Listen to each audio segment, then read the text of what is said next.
want to speak in response to a question that one of our fellow travelers has sent in.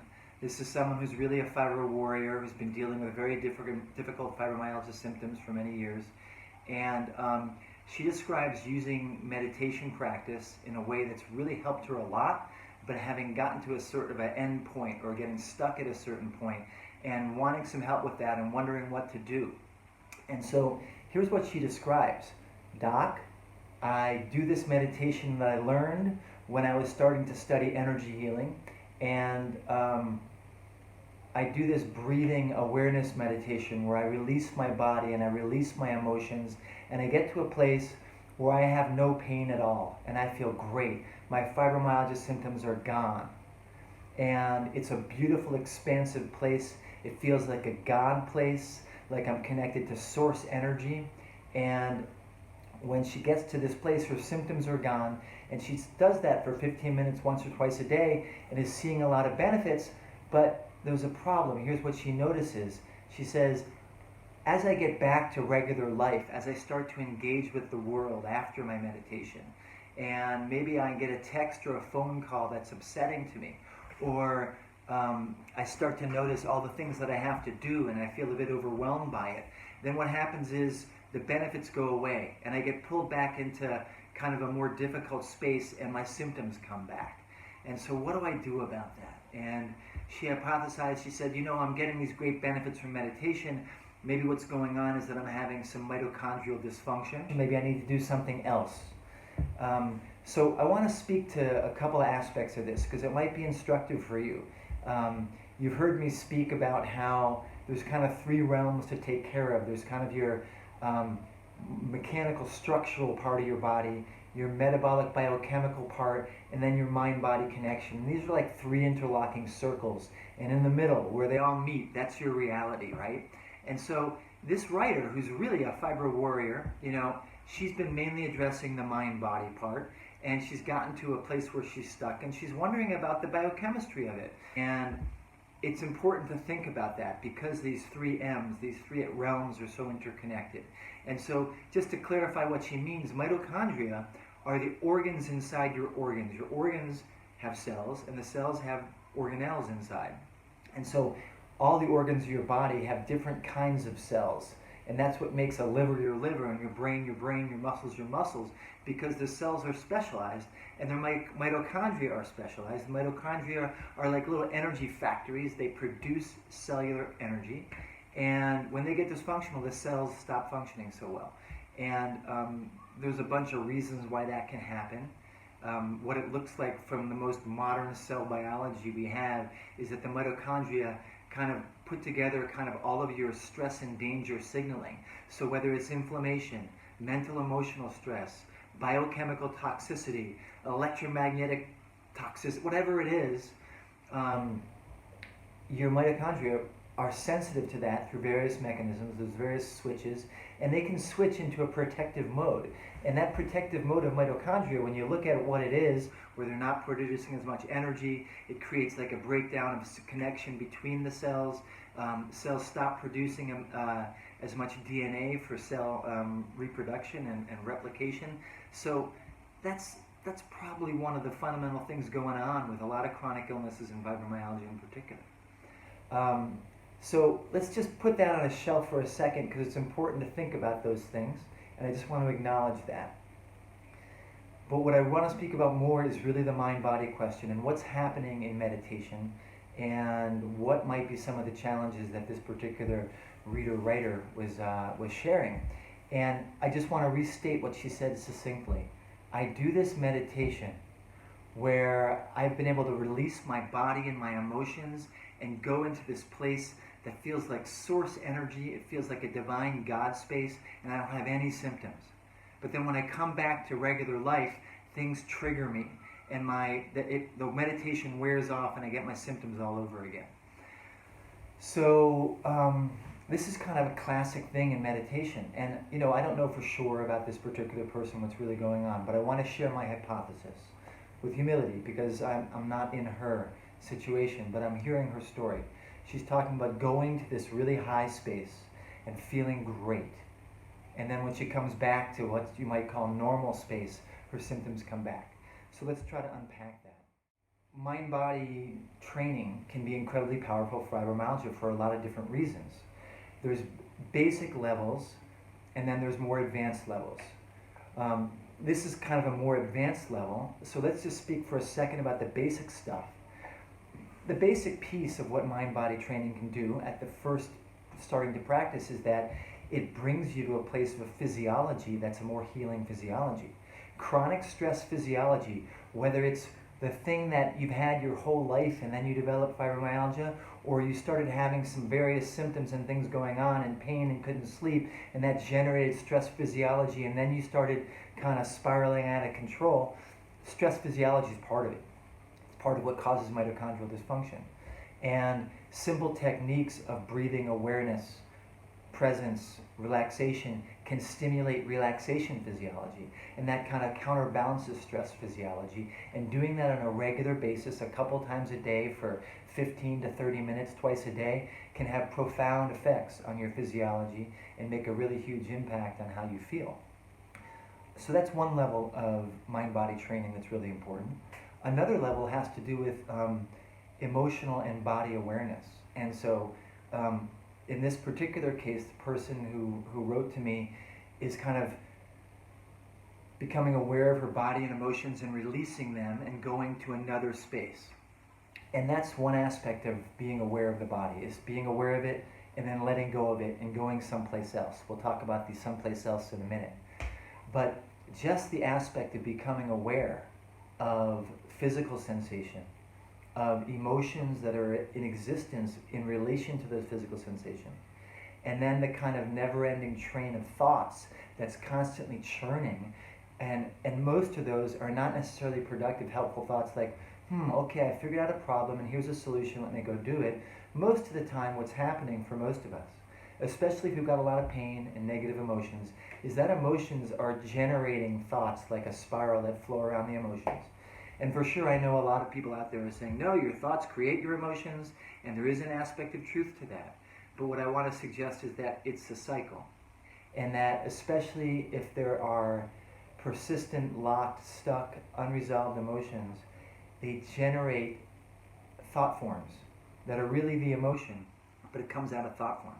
Like the recurrent anxious thought, like, oh my gosh, what if somebody says this or that about me? Or, oh my gosh, what if this doesn't work out and I'll be a failure? Or, oh my gosh, what about, and they're anxious thoughts that are coming from a place of anxiety. And frequently, just becoming aware and like getting a little distance from the thoughts and from the emotions and the bodily sensations, and just being aware of it can be profoundly helpful. That's what they call mindfulness. You've probably heard of that. A lot of people do mindfulness meditation training, and the basic level of mindfulness is I'm becoming aware of my emotions, of my bodily sensations, and my thoughts, and I'm distinguishing them, and I'm letting them be. I'm not getting sucked in and involved in them. I'm just being aware of them. And that itself can be very transformative for a lot of people. Let's get to the next level and talk more specifically about the person who wrote in. And in order to do that, I want to just share the map of our consciousness that the Torah and Kabbalah sages shared with us. Not all of it, because it's really complex and people study their whole lives trying to understand it, but there's basic principles that are true about every human being. And they're true about you and they're true about me. And they posit that, look, we've got an aspect of our body-soul system, right? Like, the sages are very clear. We are one unity. Each person is a unity. And all the people are together in a unity, and God is unity. That's what God is, right? That each one of us has a higher soul and a lower soul. The higher soul is what you might call your godly or divine soul. Your lower soul is what you might call your animal or bodily soul. The higher soul is connected to your bodily soul and connected to your body and all the things you identify as yourself. But it's a little bit elevated. It's a bit more conceptual. It's a bit more expansive. When anyone can go there and access that aspect of experience, and it's beautiful and it's sweet and it's expansive. It's frequently associated with joy and purpose and connection and love. And it sounds to me like our writer, she's going into that expanded God space. and it feels really great, but she's doing it in a way that sounds a bit disconnected from the rest of the experience. So, okay, we've got this godly soul, we've got this animal soul. Animal soul, or bodily soul, is the place where all of your emotions live. It's all your bodily energy and vitality and sense of motivation and drive, and all of your physiologic functioning, like your heart rate and blood pressure and your immune system and your mitochondrial system. That's all part or connected with the function of your bodily animal soul. And the third part that's relevant to this conversation that the Torah sages talk about is your consciousness. And your consciousness is your awareness. It's your presence. It's not involved in the object of awareness. It's just pure awareness.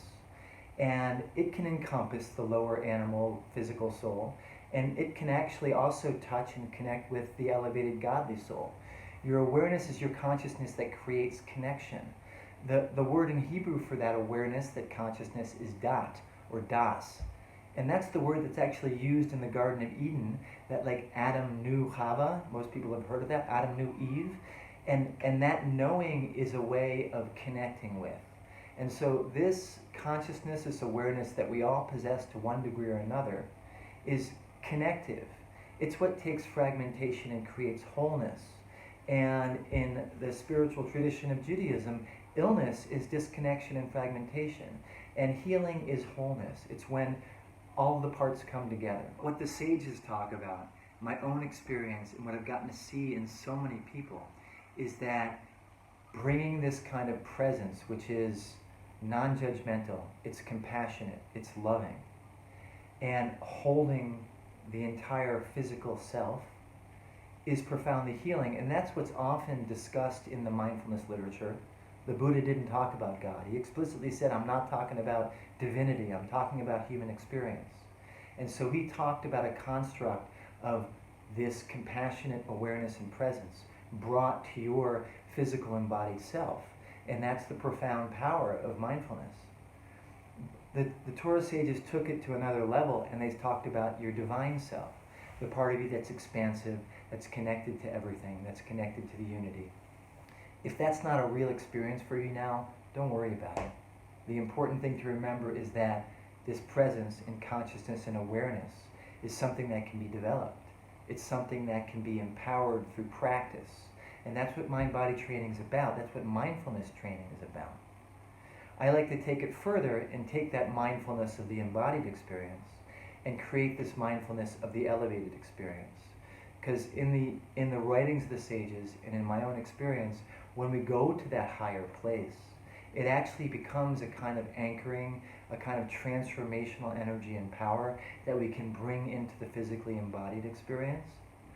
And that's really the advice that I have for the person who wrote in, which is, it sounds like what you're doing is you're starting with mindfulness of your body and your emotions, and then you're leaving them behind and going into an elevated space, which is separate and disconnected. And my suggestion is work on that connection and work on the presence of the whole system. And so that can happen one of two ways. One way is really be present to what's going on in the body and noticing the physical sensations that are unpleasant, and noticing the emotions and the thoughts that are coming up in relationship to those, and develop the presence that allows them to be there and creates a certain acceptance that this is what's happening now. And you know, I'm aware of them, I am not them. I'm not my emotions, I'm not my bodily sensations, I'm not my thoughts. I am presence, and I'm aware of those things. And it's a process of doing that and developing a certain kind of observer distance where the physical, emotional, mental aspects are kind of like a movie on the screen. And I'm observing it with my presence, and it's not me. And allowing the physiology of your body, both your mental, emotional processes as well as your physiologic processes, to absorb that. And what most of us do, which is this kind of reactive, freaked out, oh my gosh, here's that pain, I can't stand it, I need it to go away, I can't deal with this is, the frustration, the anger, the hopelessness, the vicious cycle of physical sensation, emotion, thought that really is so torturous and feeds the physiology of fibromyalgia, and also feeds in a more present way the actual pain and the suffering that happens with it. So just starting with presence of the physical body is powerful. Physical body, emotions, thoughts. And then if you're the kind of person who touches into a divine space, whether it's through your intention or through prayer or through chanting or whatever it is, go to that space, but bring that awareness to the body, to the emotions, to the thoughts. You could do that by splitting your attention. This is one of the things my osteopathic mentors taught me, which has been so powerful, which is that you can have two channels of attention. I can be aware, for instance, in an osteopathic concept, I'm treating someone. I can be aware of what's happening in their back and certain aspects of their structure, and I can be aware of other parts of their body. I can be aware of what's going on in the room while I'm aware of them. I can be aware that there's trees outside flowing in the breeze while I'm aware of them. And I can be aware of a big expansive space that's like the ocean. And I can be in that ocean, in its expansiveness, while I'm aware of their physical body, while I'm aware of the structure and whether things are aligned or not aligned and all of that. And so that's something that we can all develop, so that if you have the intention, ability, inclination to go to an expansive, elevated space, then you go there while keeping part of you aware that, oh yeah, I've got pain in my back. Oh yeah, I've got pain in my emotions. And when you go there to that expansive place, dive in, feel it, the richness, the beauty, the sense of love, the sense of expansiveness, the sense of purpose. Connect with it, let it nourish with you, and bring it into your physicality. The consciousness that we have, this awareness, this presence, the ability to be with what's happening, could be the most transformative thing you could give yourself. And as you develop consciousness, it's sort of like a kind of strength, like you got this big strong guy, right? And when he's a kid, he's learning to hold on and not be moved. Maybe he's a martial artist and people come and hit him. As he gets older and stronger, he can tolerate more because he gets stronger and stronger. Your consciousness is like that. As you build it, you can hold more. You can hold more intensity. You can hold more fullness of life experience. That itself makes you more you. It allows you to hold the wholeness of your being. My own experience, and that of so many of my clients who have coached and worked with on these things, is that when they meet these difficult, painful aspects of their experience, by holding them in consciousness, what they find is a part of themselves hidden inside of it. It might be hard to understand that conceptually.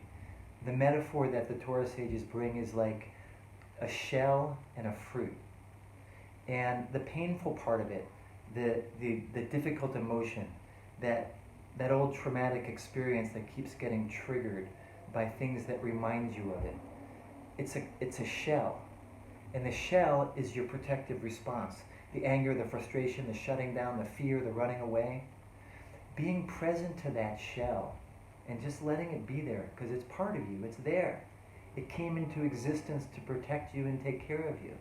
And so being present to it, acknowledging it, thanking it even, not trying to change it. What happens is consciousness softens it and it starts to open. And what's inside? It's a fruit. And what is that fruit? It's actually part of your vitality, part of your curiosity, your childlike awakeness, enthusiasm, joy, love. It's different for everybody what you find when you meet the parts of yourselves that are kind of hidden in those dark, difficult places. This is a hard road. You don't necessarily have to go it alone. There are great therapists out there who do mindfulness-based therapy. There are great spiritual teachers out there who do spiritually based mindfulness teaching and healing work. And there are courses to do that. I periodically offer a course that does training in these various levels of developing consciousness and using consciousness. So there's a lot of options. One thing I wanted to add, a very beautiful thing I just heard recently from my friend and teacher Daniel Katz, Rabbi Daniel Katz. He was talking about building consciousness, building presence. And what he said was something very striking. We don't build consciousness just by being conscious. We build consciousness, first of all, by being conscious, but by meeting the parts of ourself that are unconscious and flipping them over to be conscious. It's kind of like that game Othello, where you have pieces that are black on one side and white on the other, and you're trying to like shift the board in your favor, whether it's black or white. So the whole idea is you play Othello with your consciousness. You meet the parts that are dark, where there's not light, where there's not awareness, the parts that have been shut down in those shells, and you meet them, and you gradually they open up, and they reveal their gift to you, and then what you have is greater consciousness, and that serves every part of your life. It serves your relationship with yourself. It serves your ability to heal from and deal with difficult life circumstances or illnesses. And it serves your ability to be present to the people you love and care about if they're in distress. So hopefully this has been useful. Thanks for listening. I thank the readers and writers who write in questions that I can share these things. If you want to know more about the fibromyalgia transformation training, you can actually get more information by clicking the link below and getting yourself on the mailing list. It's something that's only offered periodically, but when it's offered, if you're on that list, you'll get advanced notification with more information about the course and the format and what it is and all of that.